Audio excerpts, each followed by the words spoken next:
A podcast? Did your radio show get canceled?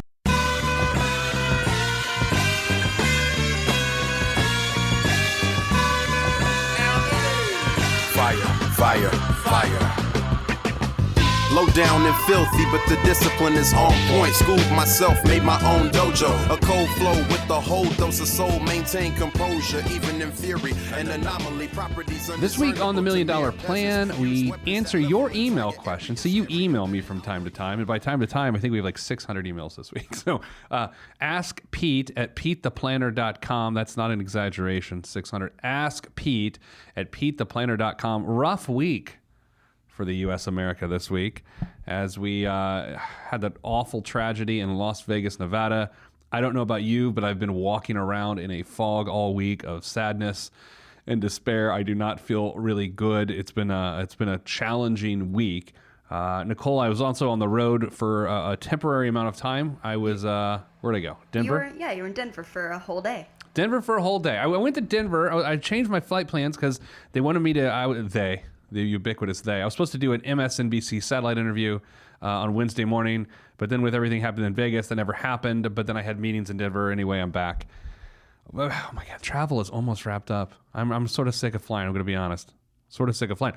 Although, Nicole, you see my little story about my friend Terrell on my flight to Denver? I did, Pete. That's the kind of Twitter that I want right now. That's what I need on my feed. That's some good feel. If you miss it, go to twitter.com/PeteThePlanner and check out my Twitter feed from Tuesday night.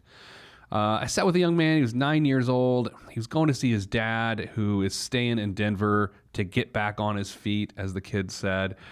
Just a nice kid. He was flying by himself the first time. You know, he was smart. He was excited. He got an A on a spelling test that day, B- on reading. And I said, Terrell, you're such a good speller. How do you get a B- in reading? So we talked for 2 hours. Anyway, let's get to the email inbox. So while this is all going on, while there's the tragedy in Vegas, where just sort of sadness prevails, on October 2nd, which I believe to be Tuesday, is that right? Or am I making things up? Maybe Monday? Monday. Monday is Monday. I get the following news alert to my Gmail. Yeah, as a public figure, I have Google searches to my name sent to me just in case something's getting weird. And this is our first email. This is a letter to the editor of the Indianapolis Star. Nicole, I've not shared this with you yet. I'm excited. I don't know if you should be. Oh. So I wake up like everyone on Monday morning, and you see the tragedy in Vegas, right? I mean, you checked your email or phone or whatever, and you're like, oh my gosh. Next thing I check is this. From the Indianapolis Star, letters to the editor, October 2nd. Headline, Pete the Planner is clueless. Obviously, Pete the Planner has no clue what it's like to live in a family where the breadwinner works full-time at a minimum wage job or 2 jobs. Peter Dunn first of all, don't ever call me Peter Dunn. You are not my mother. Peter Dunn in his October 1st column, Hard Choices Can Start Saving During Paycheck to Paycheck Life, challenges whether living paycheck to paycheck is really involuntary for many families. He assumes families are not making the hard choices needed to have savings accounts, while he concedes, Nicole, this is the operative point where I'm already upset and sad about the world, and then this is where I lose it. While he concedes that sometimes the culprit is low wage, he glosses over this and gives simple exercises for figuring out how to reduce discretionary spending. Okay, I'm going to stop reading the email because it just goes on and it's very too long. Let me tell you something. Number one, my audience at the Indianapolis Star or USA Today or any of the papers I write for, I'm writing for an audience that these things pertain to. Okay, you have to understand when you write a piece in a publication, it's not skywritten in the sky for all the billions of people on Earth to read as though it applies to those billions of people on Earth. You write to the target audience. Right? Like, I'm not going to write a piece in a plumbing magazine about how to do electricity, right? Like, you write to your audience. So, yeah, I don't think the Indy Star, as readers, primarily are one minimum wage job. I have a problem thinking that someone working minimum wage at a fast food restaurant, busting their hump, by the way, and this is not disparaging of them. This is disparaging of the letter to the editor person. I have a hard time thinking that person subscribes to the Indianapolis Star. Now, Nicole, I know, and this is condescending to you, I know that you're a couple years into your career, right? I am, yes. Do you think a minimum wage person in the year 2017 subscribes to the Indianapolis Star? No, I don't. Okay. You make well over minimum wage. Yes, I do. Do you subscribe to the Indianapolis Star? No, I do not. Okay. So number one, that's a problem. Thank you, Nicole. Number two,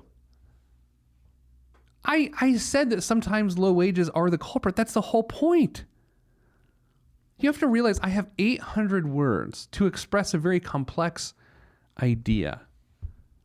We in this office, this building, all we do is fight to help people with their financial lives. We every day help people on minimum wage incomes try to improve their financial life. We have very sensitive, heated conversations about this very topic for this very reason that we got this email. Because we never want our advice to seem condescending. We never want to go to someone busting their hump, barely surviving, and go, "You're not doing good enough." We never do that, ever. In fact, anytime someone hires us, a company hires us to help their employees, we point out the McDonald's story. The McDonald's story, a few years ago, McDonald's decided, hey, let's get into the financial wellness business. Here's what that means to you. I'm in the financial wellness business. It's where you go to a group of employees and try to improve their financial lives, to improve them as people, and to improve the bottom line of the organization. That's what we do. McDonald's tried to do this with their minimum wage workers. So their financial wellness program consisted of a mocked up budget, which had the 40 hours of a week. They work at McDonald's. And in order for the budget to work, McDonald's put in there, they should probably work another 40 hours a week at a second job. Nicole? Sorry, I had to pick my jaw up. That is condescending. Yeah. That is tone deaf. We don't do that. You know our conversations around here. Yeah, I do. It's one of those, we're very well aware of the line that we could cross with certain, approaches to emails and questions and whatnot, but you just have to be aware. Here's the thing. Thank you. Here's the thing. There are two Americas.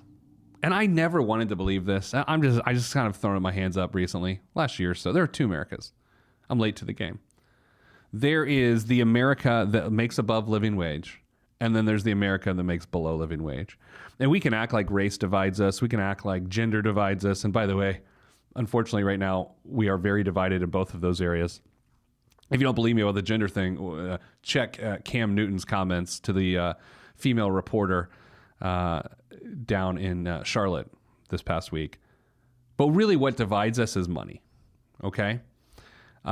People who make a minimum wage, which is well below living wage, they live a different life than you and I live if we make above living wage, which I do.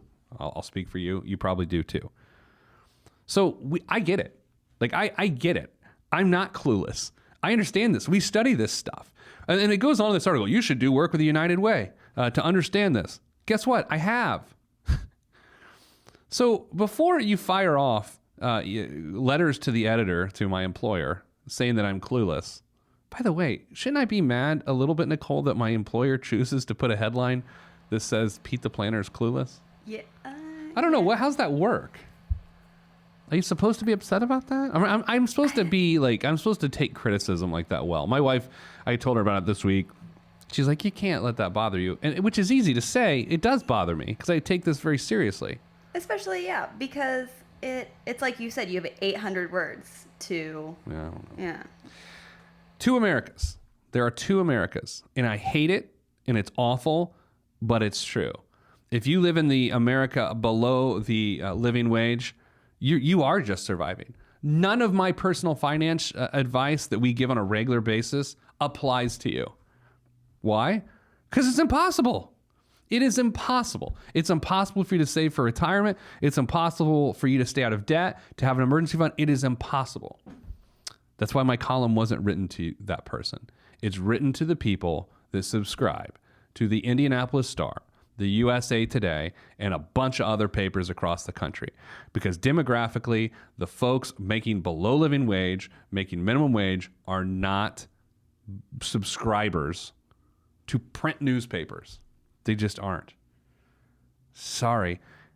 I'm so sorry. So that's the first letter this week. The next one's much easier because I don't mind criticism if it's like legitimate criticism. And I also don't like, you and I can disagree. Like, email me. I don't care. Let's disagree. askpete@petetheplanner.com. But let's not use a flamethrower. If I disagree, like this whole time, this lady's name was Jan Lindemann, who sent this email from Indianapolis. Jan Lindemann. I'm not insulting her. I don't say she's clueless. You don't have to flamethrow or nuke somebody. Poor choice of words these days. You don't have to flamethrow someone when you disagree with them. Just point out a different point. I'm not clueless. Very sensitive, though.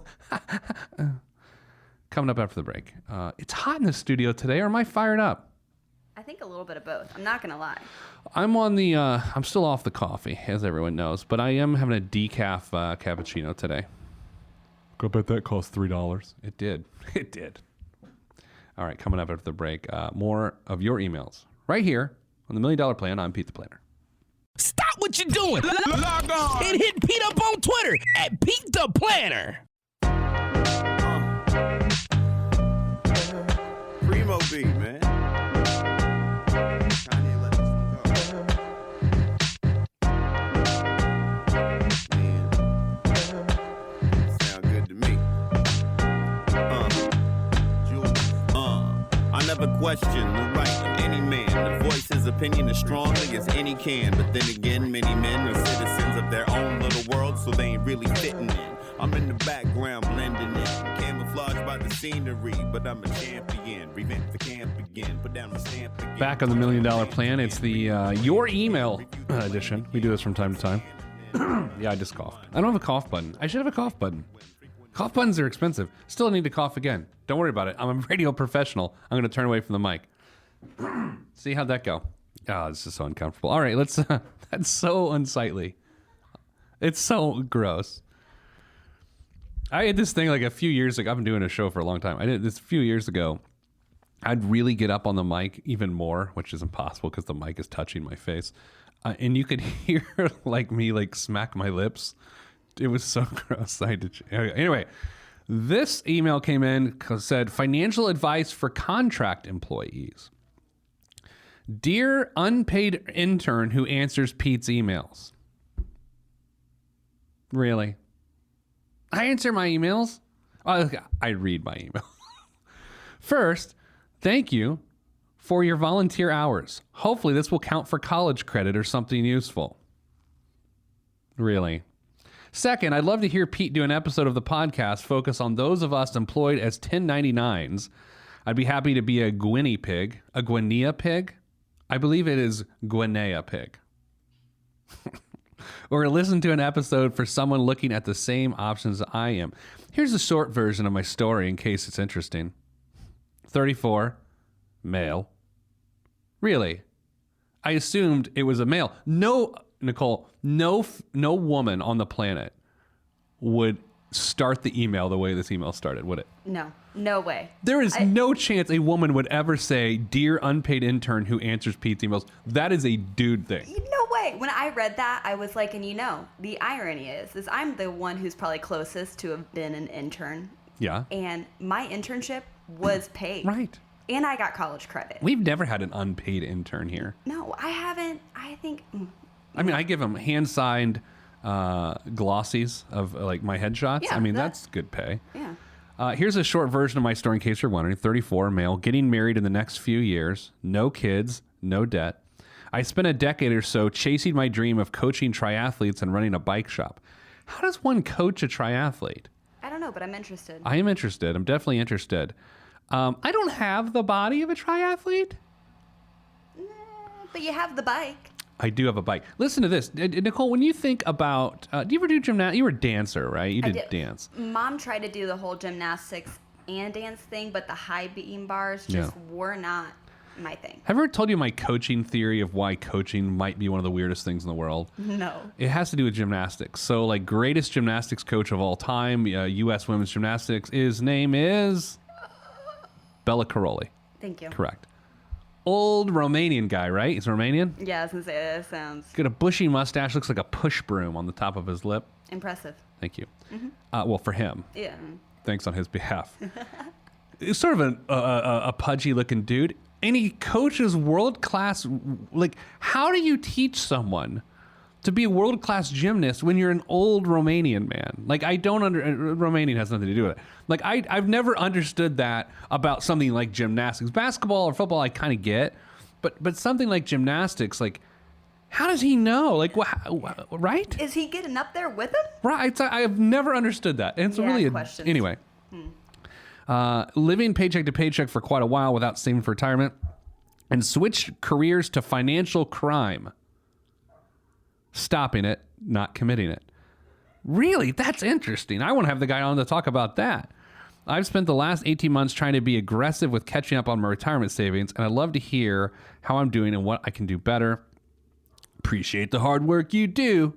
The bad jokes Pete tells, and thanks for your time. Again, this is directed to our unpaid intern. Okay, Aaron. Aaron, the guy's name's Aaron.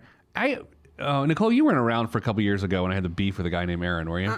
Oh, man. I do have a fun fact, though. Yeah. Our guy, Aaron, was sent an email from myself this morning asking him to submit a formal application to be on the podcast. So, nice. We'll have him on. yeah. Well, he's going to have to use his real name. So, anyway, great question. Let's talk about it. What's the old Spider-Man thing? With great power comes great responsibility? I don't know. We'll go with that. Spider-Man's uncle, I believe, said that. Anyway, so here's what the deal is. When you're a 1099 employee, when you don't get a W-2, and your employer doesn't help facilitate the tax-paying process for you, it's on you, and it's a little difficult. It's kind of hard, right? So here's what you have to do. Number one, don't ever get in tax trouble. If you're a 1099 employee, that is rule 1 through 35. Don't ever get in tax trouble. Talk to an accountant. I don't care if you don't think you make enough money to have an accountant. Go talk to an accountant, and I don't mean a strip mall accountant. No offense, strip mall accountants. Go talk to an accountant, a CPA in your community, and say, look, I'm a 1099 employee. I think these are going to be my wages. How much should I set aside? So every time you get paid, Aaron, that's your number one priority. I know you want to catch up on all these other things, and we're going to get there in a second. But if you're not moving at least 20% of your gross wages off into a tax account, I'd be terrified. I spoke to a group of realtors last week and this week and next week. Nicole, I'm going to the Ho Chunk Casino next week in Wisconsin. Oh, maybe they'll give you some casino cash. What's the Ho Chunk? Is that like what is that? Could you find out the origin of Ho Chunk while I'm talking here? So I'm talking to realtors next week. Realtors are a classic example of a 1099 employee that sometimes struggle to set cash aside. For them, I mean, so Aaron, you may have a regular income that is 1099, but oftentimes when someone is a contractor, a 1099 employee, they have a weird frequency of income. I was about to say it's very variable. I think you can say that. It goes up and down. And so it's challenging for them because when they have a lean month, they may want to take money out of the tax account and pay it. So again, rule 1 through 35 for anyone that is a contract employee, set at least 20% of your wages aside for taxes and possibly more, but you need to talk to an accountant about that. And you need to put it into an account, like lock it down and never grab money for it unless you're paying taxes. Number 2, when it comes to retirement, you obviously are not going to have access to a company's 401k because you are a 1099 and not a W-2 employee. And so you may think, well, all I can do is put money into an IRA or a Roth IRA and cap out at $5,500 a year of contributions. And then you may think, how will I ever fund retirement if I can only put $5,500 a year away? And the answer is, we want you to get a solo 401k. A what? A solo 401k. So here's the deal. You can't have any employees personally, okay, other than your spouse. There's no annual paperwork filing until your account reaches $250,000 in value, and you'll be able to contribute like over $50,000 towards retirement. So you definitely want to take a look at that. You could also take a look at a simple IRA as well, or a SEP IRA. With a simple IRA, you could put $12,000 a year into. Talk to your tax advisor about a solo 401k, a simple IRA, or a SEP IRA, which are going to be better than a Roth or traditional, as long as you don't end up with any employees. If you end up with any employees, then you're going to have to make contributions on their behalf. But the real challenges here for you, in my opinion, again, taxes are the only thing I really care about in your situation other than retirement. So you might consider incorporating potentially for tax reasons. Nicole, did you find something about the Ho-Chunk? What is Ho-Chunk? I did. They were a tribe in Wisconsin. And a tribe? Yes, a Native American tribe. Really? Yeah. The Ho-Chunk Nation of Wisconsin in the United States, formerly known as the Wisconsin Winnebago tribe, is one of two federally recognized tribes that was once a single tribe, formerly known as Winnebago. Wait, Winnebago? Yeah. Wait, I'm going to the Ho-Chunk Casino, which is part of the Winnebago tribe? That's what Wikipedia Man, what a world this is. Yeah. I never have been to, what's the right term? It's not Indian casino. That seems like a pejorative. A Native American casino? I guess, I don't know. You won't find me gambling. You won't find me gambling. All right. So that's this question. Where are we at, Nicole, time-wise in this particular segment? I want to make sure that we don't miss our commercial breaks, which is a bad thing. Let's take a break. So that's the answer, Aaron. And maybe you need more than that. So come on the show if you need more than that. But taxes is a big issue, and then you need not a Roth or traditional IRA. Get a simple SEP or a solo 401k for retirement. It's much more efficient. All right, coming up after the break, we're going to deep into the Ask Pete at PeteThePlanner.com mailbox. I'm just going to open them up and see what we got. I'm not even going to screen them. That's next on the $1 Million Plan. I'm Pete the Planner.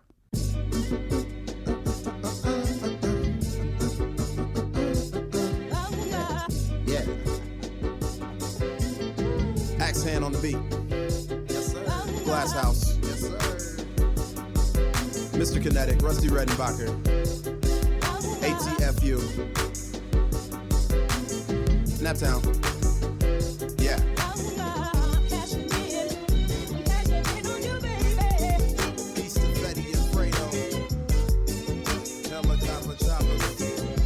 Yeah, y'all ain't hip yet.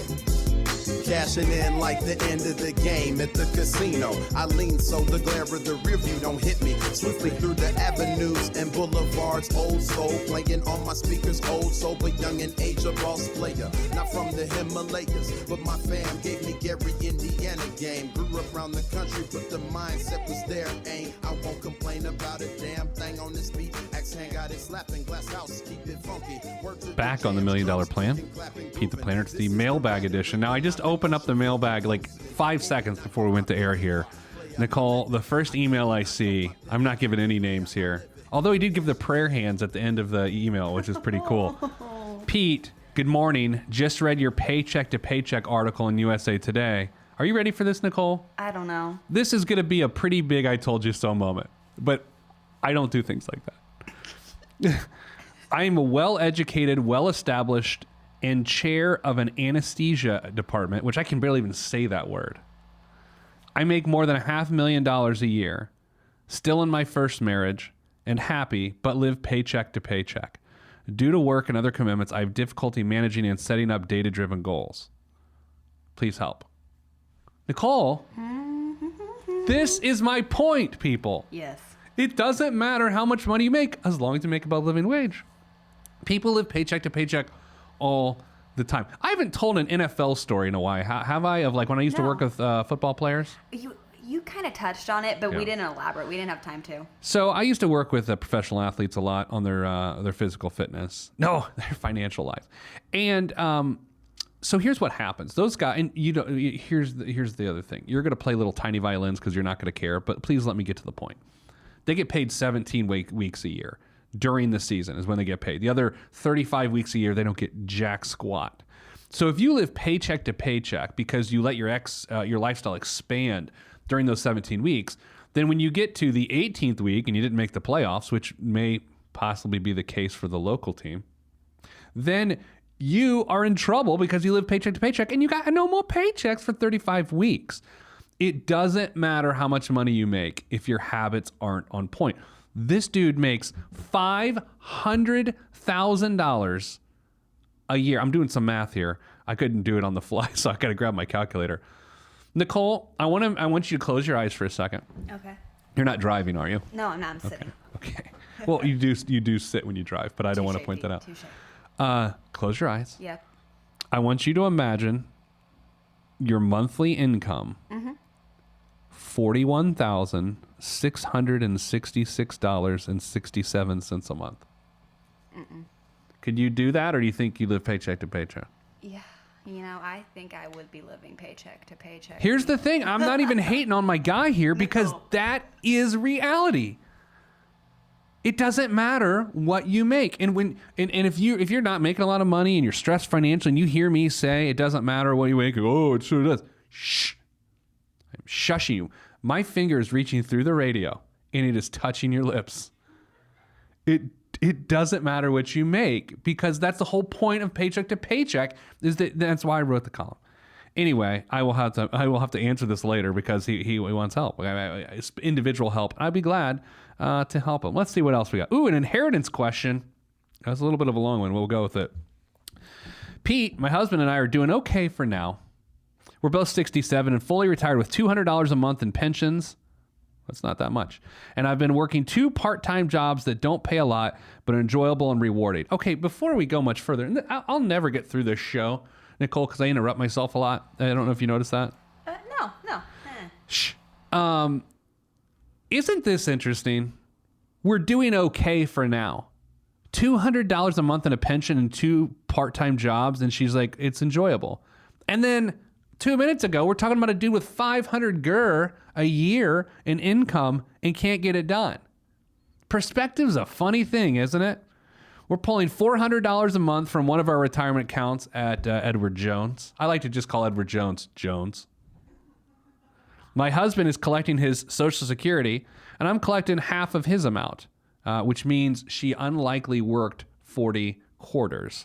I'll start collecting my full amount when I turn 70. I was wrong. They're doing the file and suspend technique. Our future looks okay at this point, but things are about to change. My mother-in-law recently passed away, and my husband is inheriting about $500,000. Hey, you know what's funny? I know a guy that gets that every single year, which is way more than we need to live on. We got no children. I'm not paraphrasing. So there are no direct heirs to be concerned about, but we do have a great niece and a great nephew who are in 8th grade. My question is how to handle this windfall wisely once the money gets into our hands. Our tentative plan at this moment is 1, for me to fully retire. 2, to set up monthly payments to our checking account to cover normal living expenses and charitable giving. I like this lady. 3, to set up monthly payments to our savings account to cover emergencies, large purchases, and travel. And maybe an occasional large charitable gift. I really like this lady. Nicole, this is the lady we need this week. I was just thinking, and I'm like, and this, my friends, is how you do an inheritance. God, we are all on this rock together, man. I love this lady. She's thinking about other people. She's getting $500,000 and she's thinking about other people. We're thinking of setting up 2 529 plans at $5,000 a year to take advantage of the tax credit. Our financial advisor says we can have one of our IRAs send monthly tax deductible charitable contributions, even though we don't itemize on our taxes. Blah, blah, blah, blah, blah, blah, blah, blah. For what it's worth, our current system is set up on a spreadsheet. There are columns for household expenses. Thanks for your input and advice. We don't want to blow this opportunity. Okay. So here's the thing. Sometimes when people send me these questions and they list everything out, the question's already answered. They got this. Anyone that thinks like this, anyone that's an original thought is we need to set up monthly contributions to charity, you're fine. If you think that way, you can't mess up. I know that's not a great answer, but Nicole, it is so true. If someone thinks that way, if they think of others when opportunity comes a knocking, they're not going to run out of money. Right? I mean, that seems obvious, no? Yeah, no. If they're thinking of knowing that they're putting their money somewhere where it's, as soon as they send it off, it's gone and it's going to someone else to better something for them. For the community. Like, Yes. that's the thing. Like, you can better yourself by bettering your community. Yeah. I think people forget that. They're like, hey, I just got an economic opportunity. I want to better myself. It's like, you can do that via your community. If the community gets better, your life gets better. I will also say an important point here. She didn't mention stuff once. Inheritance emails are always, I've got them for over a decade, and they're always a little weird. I look for stuff or I look for stability. That's my thing these days. She didn't mention stuff once. Well, we're thinking about getting a bass boat. Not that there's anything wrong with that. Nicole, the last 2 fishing expeditions I went on, little hour excursions just at the local ponds, Yes. didn't catch anything. I might have to find a new bass hole. Ooh, challenge accepted, That was I think. bass hole for those listening at home. Okay, so what? Nicole, stop it. So that's where we're at. This lady's fine. They can't run out of money. She has a financial advisor. She was happy on $200 a month of pension, working 2 part-time jobs and a little bit of retirement.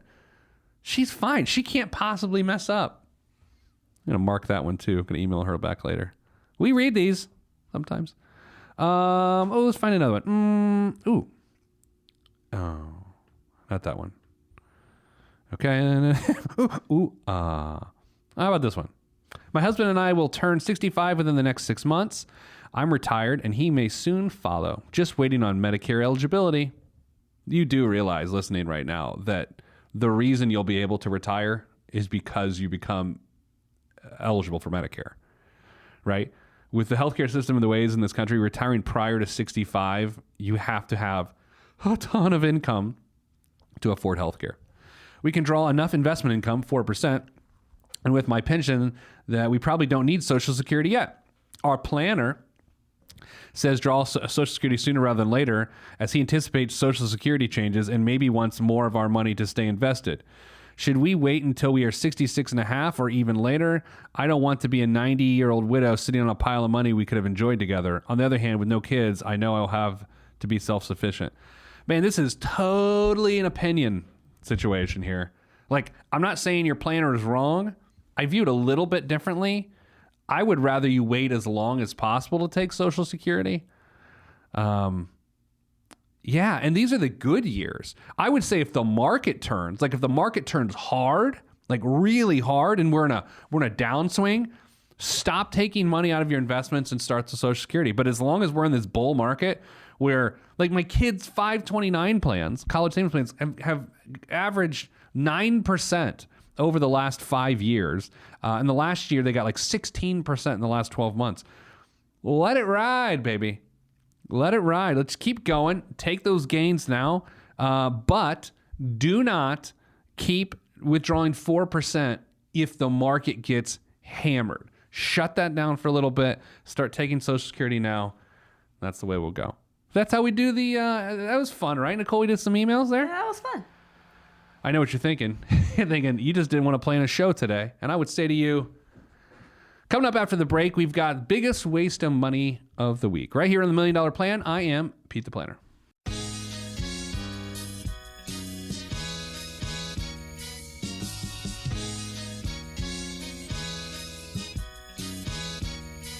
Every day living through the peace of my soul, I remain whole, even in the middle of the pain. Even though my life has the rain, I still remain sane, writing and creating for my life. And my pen is my sword given by the Lord, and I use it to fight the tides of restriction. Sometimes I'm conflicted, find myself looking at the trees too much and can't see the forest. Enemy shall inherit the earth, and I want to inherit something other than the high blood pressure and diabetes. So work is what I gotta do. Stay true to my enemy and water the trees that I sing from, and look out for the lumberjacks running with the gale force wind at my back. Swift and enduring, I remain calm. Swift and enduring, I remain calm. Swift and enduring, I remain calm. All right, wrapping this show up here on the $1 Million Plan with Pete the Planner. Go to PeteThePlanner.com. I don't know what you're going to do there. What can people do there? Is it like a Sudoku? What can they do? Like read stuff? They could read our blog. Read our blog. My buddy Terrell and I, on our flight to Denver, we did crossword puzzle. He got most of them. He first of all, he grabbed my laptop and just started working on it. He was like a computer genius at 9 years old. Went to an IPS school on the east side. God, he's doing good. He's out with his dad, spending time together. They don't get to see each other a lot. If you don't know what I'm talking about, you missed the earlier part of the show. A random flight with a young man flying by himself. We got to be buddies on the flight. Listen to this. On the way to the airport, he asked his uncle to stop at Long's so he could get his dad donuts because his dad loves Long's Donuts. And on the flight, Darrell said, hey, do you want a Long's Donuts? I don't think my dad would mind. So, I mean, come on. Is that not tear-inducing? I was kind of hoping you were going to bring this up because the Long Donuts was one of the things that really got me. I mean, taking a person Long's Donuts is the ultimate expression of love. And number two, to offer it to someone. And I was like, no, thank you. Thank you. I mean, that is the sweetest thing, Terrell. But save it for your dad. You guys enjoy him together. How sweet is that kid? It's so sweet. He's 9. That's what I needed this week. Maybe you needed our show this week. I doubt it. Okay, let's. This week's biggest waste of money of the week is Stephen Webster Beast Knives. Inspired by his recent Beast of London collection, these beast knives from jeweler Stephen Webster are unlike anything we've seen in the kitchen before. Commissioned by a client of Webster's, the blades were made using the Japanese Damascus technique, which produces the same effect used to make samurai swords. The bronze handles are carved in the shape of a rooster, also called a rooster, a bull, a ram, a boar, a salmon, and zucchini for the vegetable paring knife. Available through commission, Webster created a cock and bull carving knife and fork to complete the collection for $30,000. $30,000. You could hire a chicken to cut your food for you for less than $30,000 a year. Like a really qualified chicken, an organic one. Whew, that's it for this week's show. If you want to send us an email and maybe have me read it on air, askpete@petetheplanner.com. Be good to each other out there. We're all in this together. This was such a hard week. Oh, man, this is a hard week. It was a hard week. We got to stick together, guys. I don't know. I was giving you the message of peace and love, but what a hard week in America. We got to do better. Let's keep going. All right, that's it. Sending good vibes. We need good vibes right now. I'm Pete the Planner. This is the $1 Million Plan. If you want to be on this podcast and have Pete fix your money life, then hit us up at PeteThePlanner.com/podcast. You heard me. PeteThePlanner.com/podcast. Log on. This is for information purposes only. It's not the specific financial planning device. Consult a financial advisor. Released from Everest, the fresh is fresh, and you can call me E.T. Word to John Tesh. Let me bless this harmonic presentation. It's amazing, so amazing. I'm the reason. Salutations, I bring you love-tron greetings from a faraway land. I am the sole controller. Put the remote down and let me take control. You're now a part of my zone, so enjoy yourself. Love-tron can restore your health. I bring you greetings. Salutations, how you doing? And is that how y'all say it? The tinkling of the keys is an homage to the little star. I sojourn over poetic descriptions of sound and travel to my other world. Out of this world, spaceship on my arm took me home, fueled by the ink and the megabytes and the hypertext transfer protocol, stronger than the Skynet and the Terminator. I push faders into warp speed, glide with ease, creating a breeze they call a black hole. Event horizon, no rear view concerns. This I adjourn, and beats I burn. This I adjourn, and beats I burn. Salutations, I bring you love-tron greetings from a faraway land. I am the sole controller. Put the remote down and let me take control. You're now a part of my zone, so enjoy yourself. Love-tron can restore your health. I bring you greetings. Salutations, how you doing? And is that how y'all say it?